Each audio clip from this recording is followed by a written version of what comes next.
a bear came, I tore him. You know why I'm giving you that scenario? If you do some things yourself, when you go for interview, even though you have not worked in a corporate environment, you are able to tell them, when I set up my lab, when I did this and this, I was able to detect this and this. I was able to do this and this. You don't need to be in the battlefield to have some of those experiences. But when you are able to share that, you are telling the interviewer or whoever it is that, see, what I lacked was opportunity. But I've been able to build competence over time. And I tell you, continue my story. I got that job, and I've been able to move across some other roles. And most of the roles I've moved to were roles that I had not done before, as in on the job. From information system control, I moved to audit, IT audit. I had never done audit before. But you can see I've built some competence that I could go for an interview for audit, and I can tell them I can do, and I was able to convince them that I can do the job. What was the difference? I prepared myself.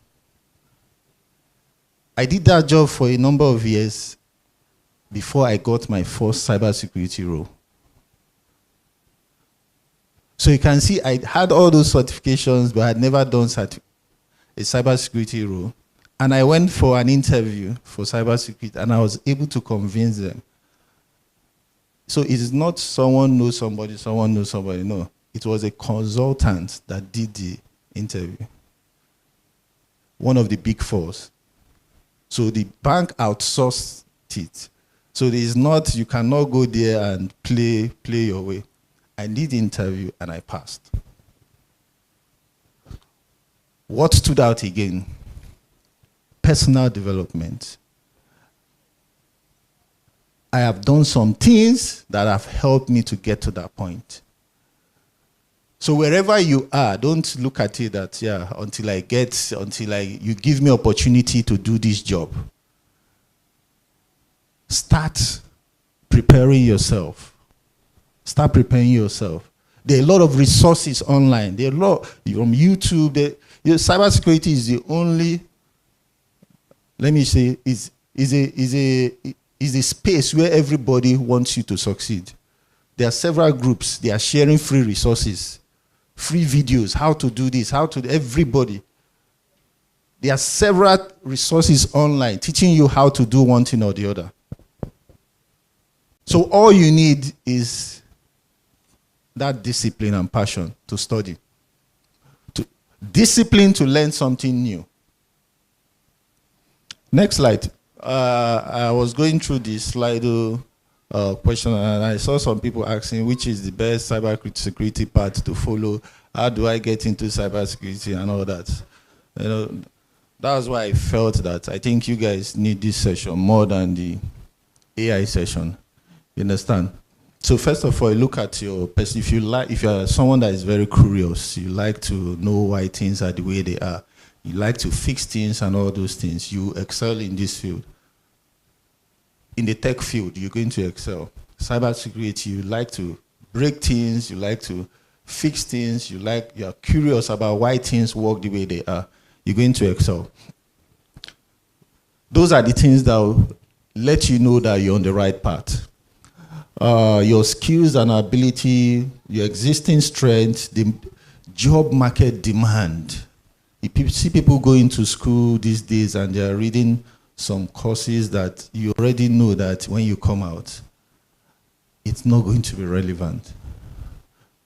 So if you're going to a tech, if you're coming into tech, look out for those areas that will not be obsolete in the future. The number of things that are automated these days. There's a number of things that AI has made sure that there are some job roles now that might not be relevant anymore. Yeah. Why do I need to hire an analyst to be doing data analysis for me and all that? when I can pump all the data into an AI tool and it gives me, you even draw the graph for me, do so many, give me patterns in minutes, instead of giving all those documents to someone to help me analyze.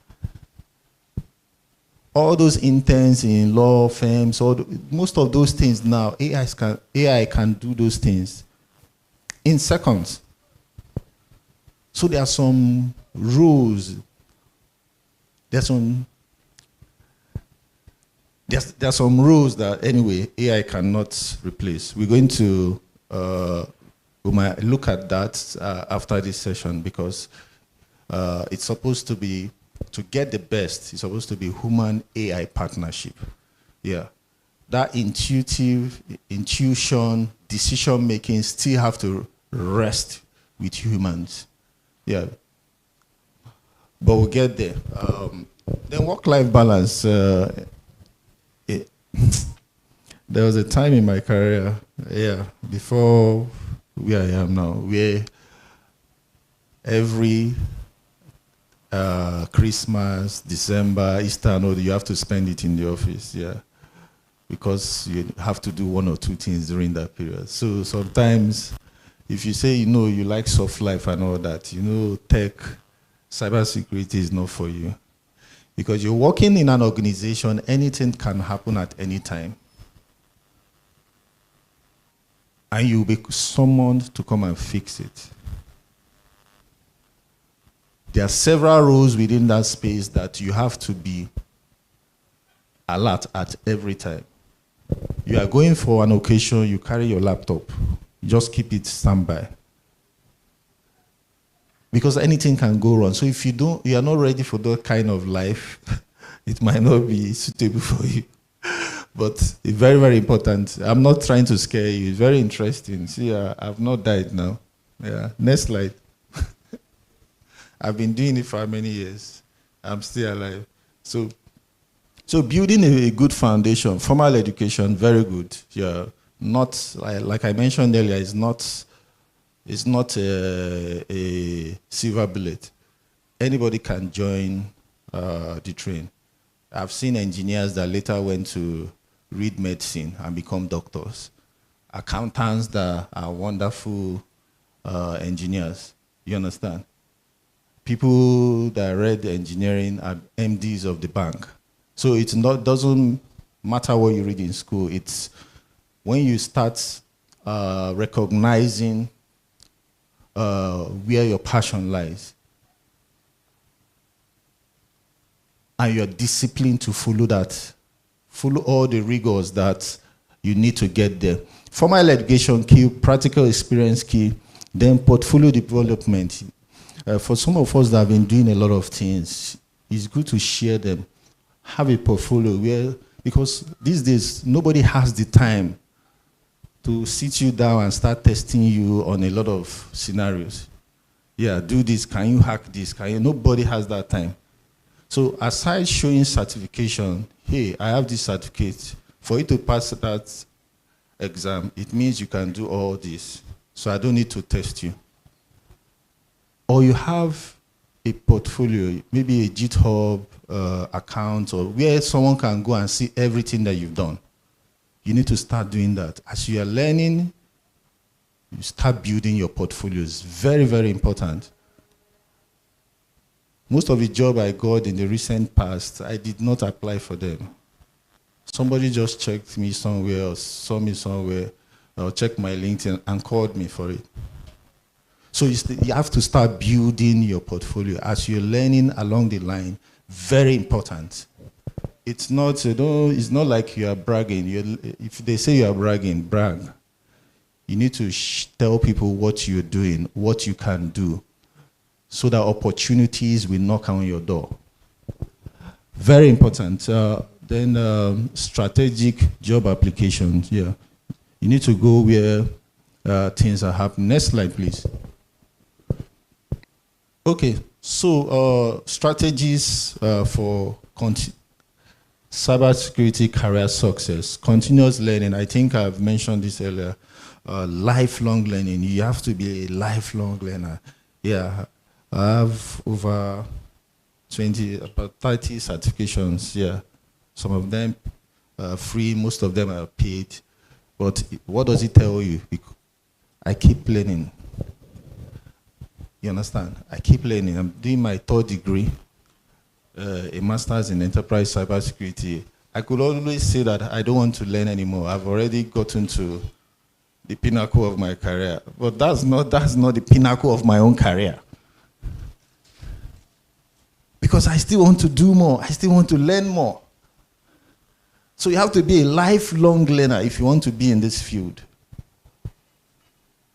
Every day, learn something new. You don't know what that thing will do to you. It might set you apart from someone else. 2 of you get to the final stage of an interview. Something you know that this person do not might set you apart.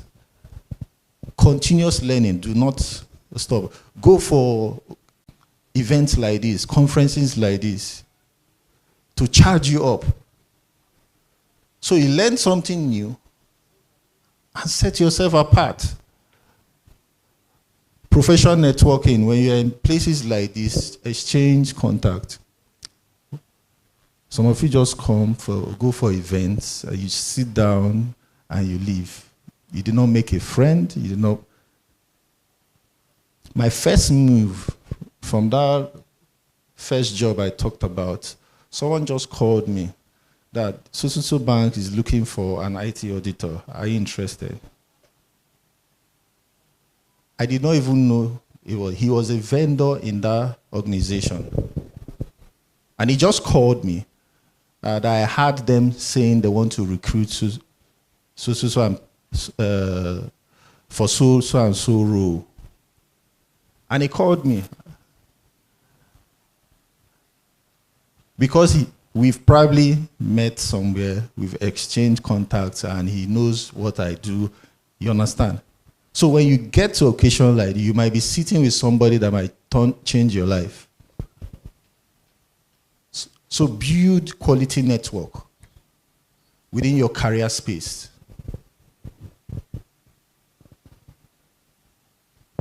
Two roles I've had in the, someone just called me that those roles were not advertised. Are you interested? Yes. Send your CV, come for interview. That's all. So when you are, if you want to climb very fast, you need to build your professional network. Have quality people, not people that say, let's go and watch football. I watch football too, so I'm not trying to, let's go and, you understand, you know what they tell you to go and do. Let's go and gamble, let's go and play sporty bet. You understand? Quality professional network. Practical experience, soft skills. Soft skills is very important too. You might know all the technicals, but if you're not able to present yourself, if you don't know how to manage people, you might not go very far in your career. Yeah. At my early career, I was also very, focused on doing the work. I spent 5 years on one level, on that first level, as an executive trainee, 5 years. I have certifications that even people that are senior me don't have. But I spent 5 years. You know, when you start understanding that it is not only what you can do, you have to learn how to manage people. You have to learn how to manage your own emotions. You understand? You have to learn how to present facts. You have to learn how to do presentations. You now see that your journey, your career journey, will start making sense. Very important. Next slide, please.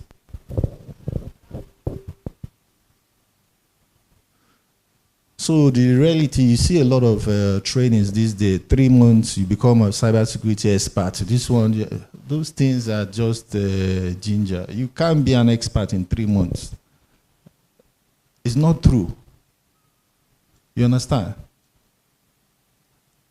It's what you do after those trainings that determines I've been in this journey over 14 years. I can't even say I'm an expert. But you see someone that just did a 6-month course, he put on his LinkedIn, cybersecurity expert. You're laughing. It's like some of you have experts on your profile. Eh? How many people have experts on their profile? Eh? You don't want to raise your hand. So you understand, you know what you do, what some of those people do to themselves. When you now go for interview, someone is trying to ask you expert questions, and you can't expert. You understand? But if you have even humbled yourself, they will ask you a humble question.